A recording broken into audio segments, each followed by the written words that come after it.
Opera, news, entertainment. Be fabulous all the time, not just on the weekend.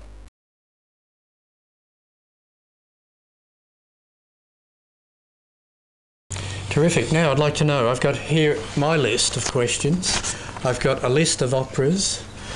Which is your favourite?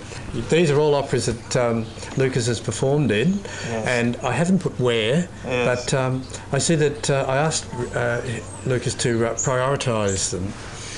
Don Giovanni is number one again there. You are a bit of a Don Giovanni, really, aren't you? You could read 32 roles there, 32 or 33 roles there.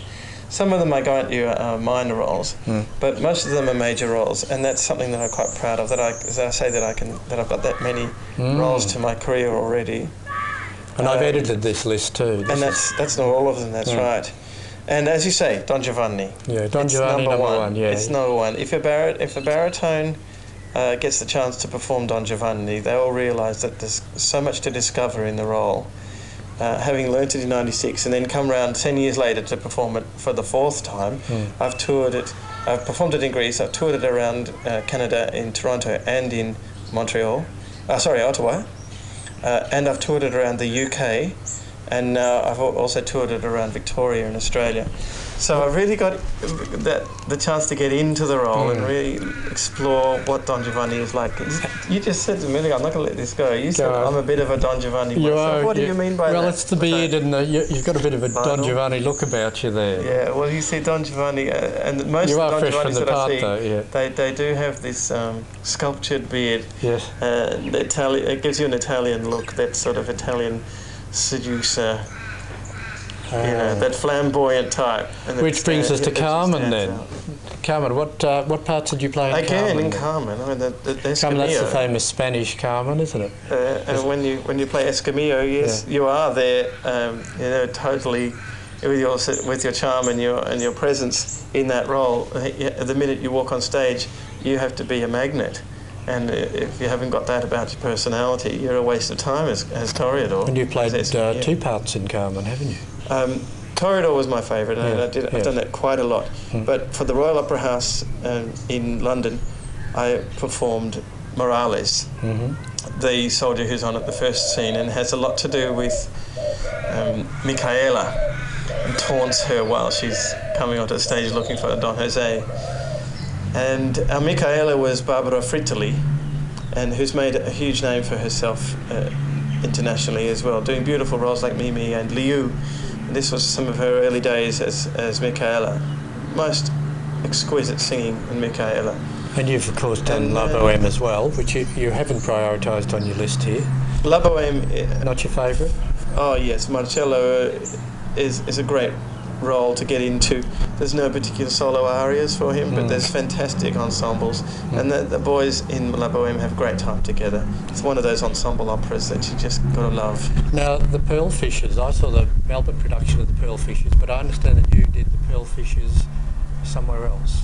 Sydney? Yes? Somewhere else is Sydney.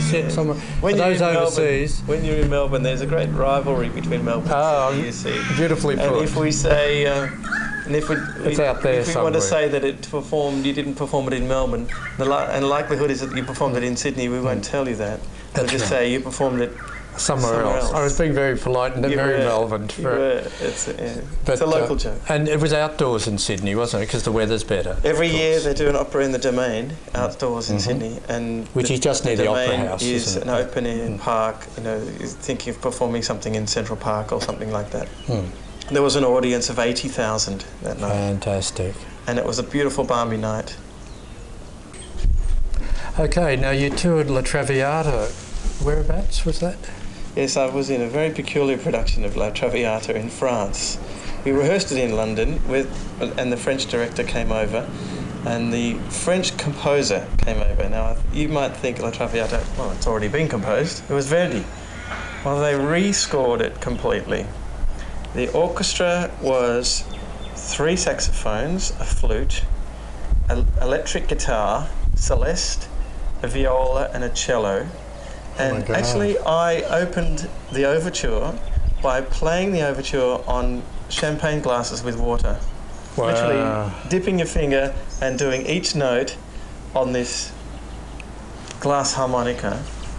It was quite peculiar, and we did it in Normandy in a little town called Évreux, which has a delightful theatre, but it was totally minimalist on stage and minimalist in the pit too. We had a Jimi Hendrix impersonator on the electric guitar doing a lot of this stuff. We had the stage was in the garden scene, just poles at an angle across the stage simulating trees, and a desk in the corner simulating over there was in the house somewhere. So we had very little. Oh, and the final scene with poor Violetta in the bed, which looked like it would have been a hospital that she was in, not her own room. And the bed was on its end, standing vertically on its end.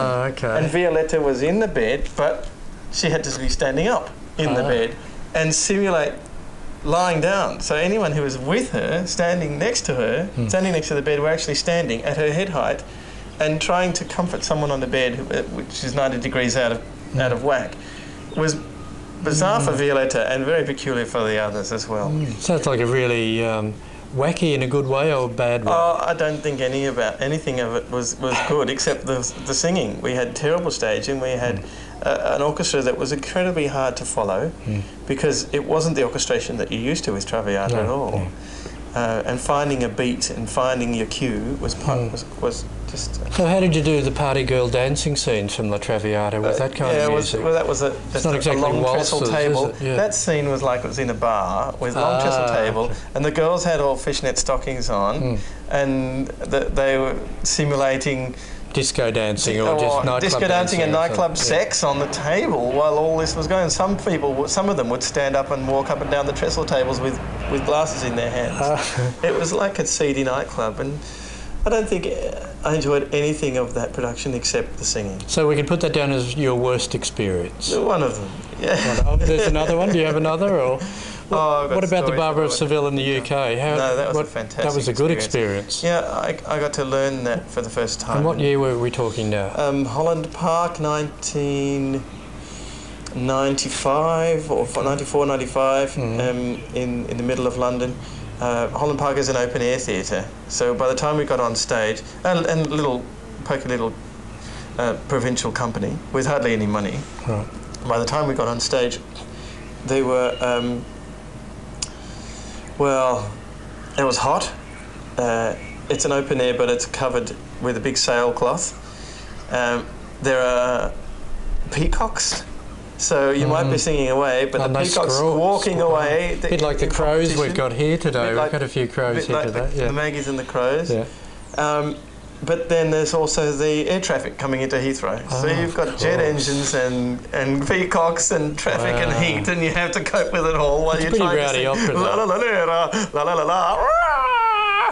Lucky it's a fairly jolly outdoor kind of an opera, though, isn't it? Oh, they love the atmosphere. The audience love the atmosphere. Yeah, and before you come in, you can just watch the local team playing cricket on the oval next door and things like that. It's very English in their eccentric way. Now, speaking of very English, I noticed that you're rushing off fairly soon to a rehearsal for a production of Lucia di Lammermoor. That's Joan Sutherland's famous piece, isn't it? It made her famous, and she made it famous. I think it's one of those Donizetti pieces that was put away for a long, long time until the Bonnings, as we call them, discovered it and made it a lot more popular. Of course, if you haven't got a Lucia who can sing like a flute, yes, and with a flute all the way through the last act, then you haven't really got a Lucia di Lammermoor that's going to make a success. I first learned it and performed it in 1988, again at Holland Park in London, and that was as Enrico. And then I've been asked to perform it as an understudy this time in Brisbane at Opera Queensland. They're performing the whole thing in Italian, which I learnt it in Italian too, which is good to know that I'm coming to it having performed it before. And I'll be there for the next 4 weeks.